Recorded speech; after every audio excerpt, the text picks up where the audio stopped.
Since 1955, the Epilepsy Foundation of Missouri and Kansas has offered advocacy and educational services to people with epilepsy, their families, and communities. And soon, they will hold a benefit concert to raise money for the organization. Joining me is Allison Brewer of the Epilepsy Foundation and Soprano, Kathryn Favazza. Welcome, Kathy and Allison. Thank you. Thank you. So, second annual concert. So last year was a success. Last year was a success. We've been asked a lot by people who came last year if we're doing it again, and yes, we are. They had a great time, so I hope people to come back on November 13th. And you will be singing. I will be singing along with Sarah Murphy, who's a mezzo-soprano, and John Turano, who's a tenor. Yeah, so you have a performing an opera background, Kathy, yes. Also St. Louis, and also a personal story associated with epilepsy, which drew you to start this concert. Am I right? Am I getting the facts right? That's all right. A year ago? So I studied opera in college and started a career in New York and sang at Carnegie Hall and sang with a bunch of different opera companies on the East Coast. And then started a family, later on. And when Sophia, our second daughter, was 9 months old, she developed epilepsy. So a little baby. Yeah, a little baby, a little infant. Mm-hmm. And so I stopped my career to take care of her. And how old is Sophia now? She is almost 7. Oh, wow. So you've had a journey. We've had a long journey. Yeah. Sophia, though, is seizure-free and has been for 3 years, and is also medication-free, which is amazing. Oh, wow. That's awesome. Allison, let's bring you in. You're the epilepsy expert here in the room, although you are just as much, having lived through it. But what is it? Is this a typical kind of story of the community that you serve?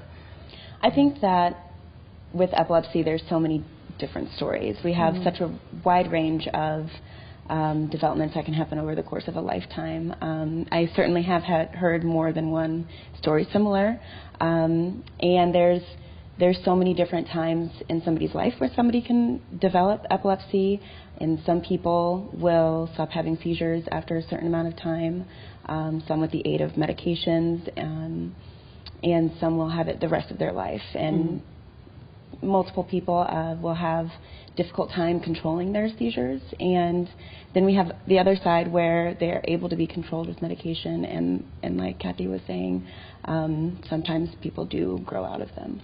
So what are some of the services that the Epilepsy Foundation provides to St. Louisans? Our primary mission is to educate and raise awareness about epilepsy. We really want to reduce stigma. We want to normalize epilepsy. I know that so many people are scared and are fearful of epilepsy and seizures, especially when they aren't prepared with what to do in the case of a seizure.